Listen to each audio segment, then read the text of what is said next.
Especially from the dear brother in the front row. You said that so nicely, and I'm so glad you brought up the subject today, because just this morning I woke up and I shared with Susan how I noticed I'm still running the same old one of my same old relationship patterns that I've run from. I remember it from when I was a little kid, you know, on the playground, and I still find the same pattern in my relationship with her today. And I thought, that's discouraging. I thought I'd moved beyond this now. But actually, the beautiful part is it's encouraging. It is good. It's good. It's right here to take a look at. I was so close. I just got the this instead of the in. Disengagement's the key.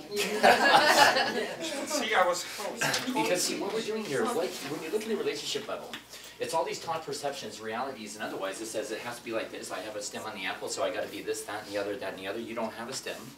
You have more of the core of the apple the stem's connecting with. So you're going to have to behave like this and be like that and be like that and be like this. You behave like this, wear this, do this, put the face paint on and otherwise. But the other part though too is we're not trying to win anything anymore. You're beginning to let yourself have everything. Because even from the dynamic state of a relationship scenario, and I call it a scenario because there's two different relationships. There's a relationship of the heart, and there's a relationship of the egoic matter. Now, a relationship is the part where you're going to push my buttons, I'm going to push your buttons, and we're going to sooner or later find, quote, enlightenment, right? Then, after we run through this, we run through that, the gamut, I'm going to call you this, you can call me that, we're going to make up, express love, have a muscular reaction, and pretend like all is well. So what we're going to do beyond that, we're just simply not going to play there. Instead of saying, you know what, I'm not male, I'm not female, this isn't about a stem, it's not about a core, it's about how best can we complement together and enjoy each other together, but also at the same time, I'm not having rules, I'm not having a lack of rules, I'm having fluidity again.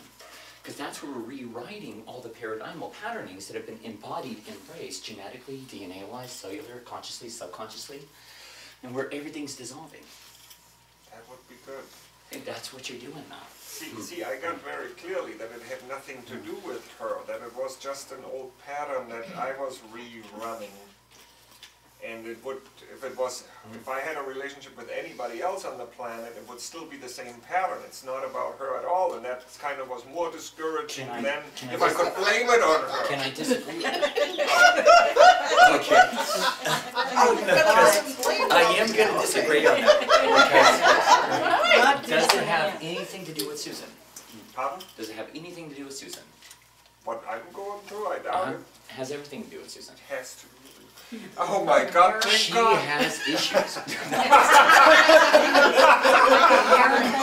This has nothing to do with, you know, I love the mirror scenario because I'm going to be looking at Wolfers and he's going to be my mirror and I'm supposed to be 6 feet, 8 feet, 8 inches tall and have this and have that and I'm not and I'm still less than.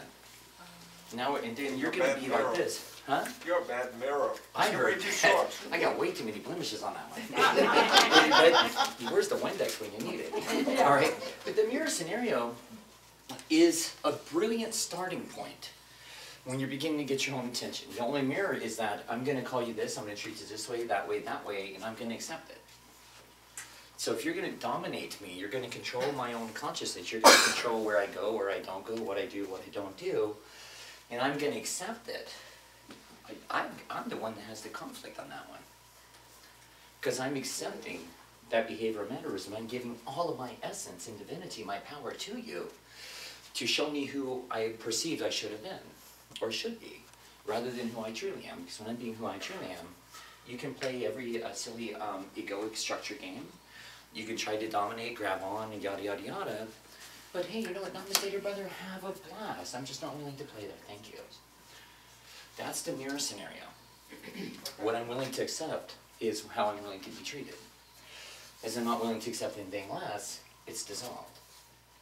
Okay, now we bypass the mirrors of my outside world. And I can identify with everything going on around me, such as when I drive the car vehicle and there's a big giant car vehicle pileup, if you will, where your brother's got a little bit entangled in all this colorful stuff, right? And now there's something within me somewhere that says, that's what I deserve.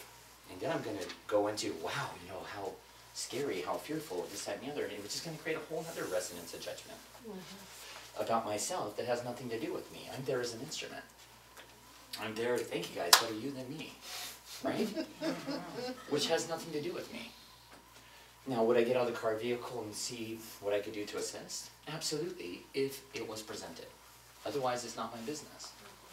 I could watch a big giant building blow up, and that means I really got deep expressed anger is suppressed within every part of my being, and I'm gonna blow up too. Oh, Oh yeah, that's a mirror, right? It's showing me what's really going on in my physical subconscious structure. I kind of have to watch out and be afraid of, because one day the shoe's gonna drop. you're taking this mirror thing a step too far. But it's that serious and that silly.